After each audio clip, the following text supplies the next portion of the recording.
ক্রীড়াপ্রেমীদের দীর্ঘ অপেক্ষার অবসান ঘটিয়ে শনিবার শহরে পা রেখেছিলেন লিওনেল মেসি।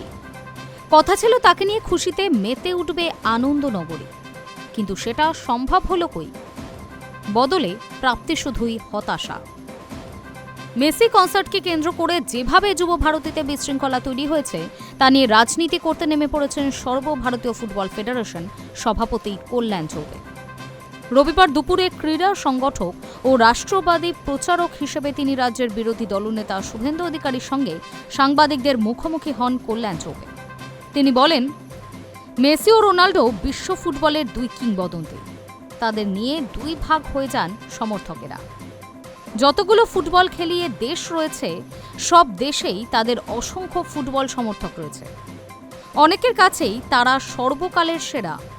ফুটবল 211টা দেশে খেলা হয়, তাই এমন কোথাও ঘটনা ঘটলে আন্তর্জাতিক স্তরে নজরে পড়বেই। কলকাতাকে আমরা ভারতীয় ফুটবলের মক্কা বলে জানি। এখানে পেলে, মারাদোনা, লেভ ইয়াসিন, অলিভার কান, রজার মিল্লা, বেবেতো সহ অনেক লেজেন্ডারি ফুটবলাররা এসেছেন। এমন খেলোয়াড়দের আনার একটা প্রোটোকল থাকে, এর কোনোটাই মানা হয়নি। সেই কারণেই বিশ্বের কাছে সম্মানহানি হতে হলো। শনিবার সল্টলেক স্টেডিয়ামে যে ঘটনা ঘটেছে তা সহজেই এড়ানো যেত। তিনি আরও বলেন, এর প্রভাব আগামী 50 বছর পশ্চিমবঙ্গে থাকবে। ভারত কমনওয়েলথ গেমস আয়োজন করছে। ভারতে একাধিক ইন্টারন্যাশনাল ইভেন্ট আয়োজিত হবে। বড় কোনো আন্তর্জাতিক ইভেন্টের জন্য বিড করা হলে সেখানে অন্য দেশগুলিও থাকে।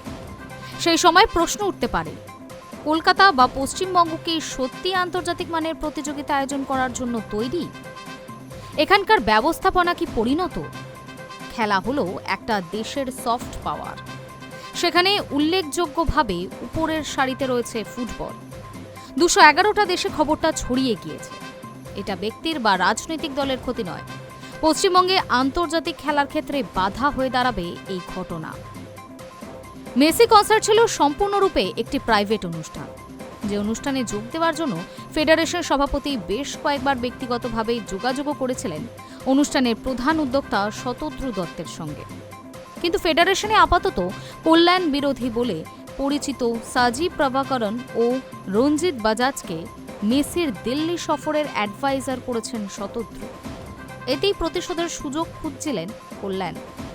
অনেকেই বলছেন হয়তো এই কারণেই কল্যাণ এদিন শুভেন্দু অধিকারীর সঙ্গে সাংবাদিক সম্মেলনে এসেছিলেন। উল্লেখ্য, মেসির গোট কনসার্টে ঘটে যাওয়া বিশৃঙ্খলা, ভিড় নিয়ন্ত্রণে ব্যর্থতা নিয়ে ক্ষোভ উগরে দেন শুভেন্দু। তিনি বলেন, শতদ্রুকে গ্রেফতার করেই বলির পাঠা করা হয়েছে। এই কেস আদৌ ধোপে টিকবে না বলে মন্তব্য করেন তিনি। তাছাড়াও বলেন, অরূপ বিশ্বাস ও সুজিত বসুকে গ্রেফতার করতে হবে। Hi News network.